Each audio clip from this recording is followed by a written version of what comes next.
But look at the mirror. Look, I tell many times. Will they have the full range of human rights which people here in Azerbaijan do not have? Will they have a fully free media? Will they have an opposition that's allowed to raise its voice? Will they be allowed to have things that people here in Azerbaijan do not have? You think they do not have it?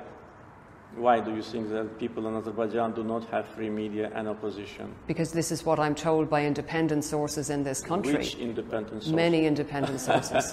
Tell me which. I certainly couldn't name sources. Oh, if you couldn't name, that means that you're just inventing the stories. So you're saying the media is not under state control? Not at all. And there is a vibrant, free opposition media? Where do I see this? You can see it in the internet. You can see it everywhere. But not in newspapers? Why? You can see it in newspapers.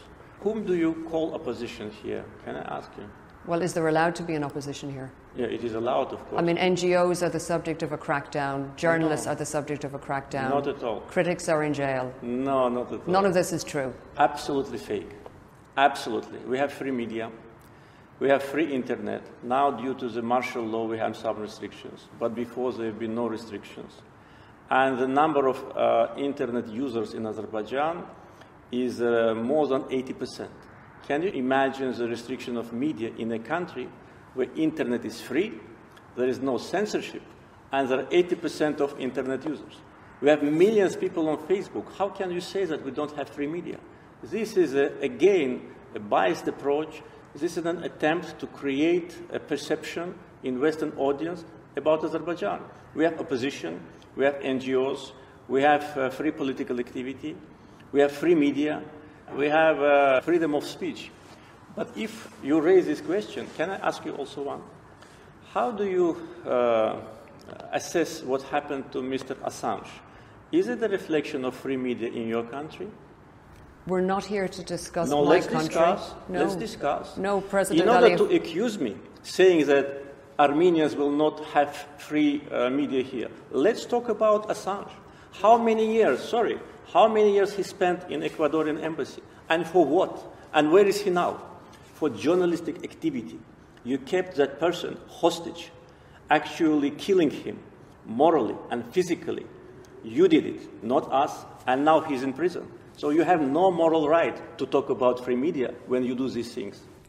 Returning to the conflict, how long... better return to the conflict, because this is not what you like.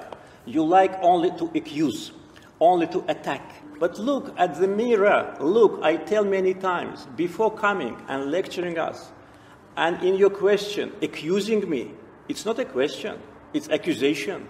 You talk like a prosecutor. Why? If you're so democratic and so objective, why you keep Assange in prison? For what? You keep him in prison because of his journalistic activity. I'm not keeping him in prison, President Aliyev. But you don't like this. It's not a question of don't like. You are it's not used to this. It's not the because subject you are of our used interview. Only to attack. It's not the subject of our interview. And with respect, no, President it is not Aliyev, the subject of interview, but you raised it. You raised it. No, you raised it. You raised the case you of said Assange. Armenians, if you don't have a free media in your country, how Armenians can live without opposition? That was your accusation.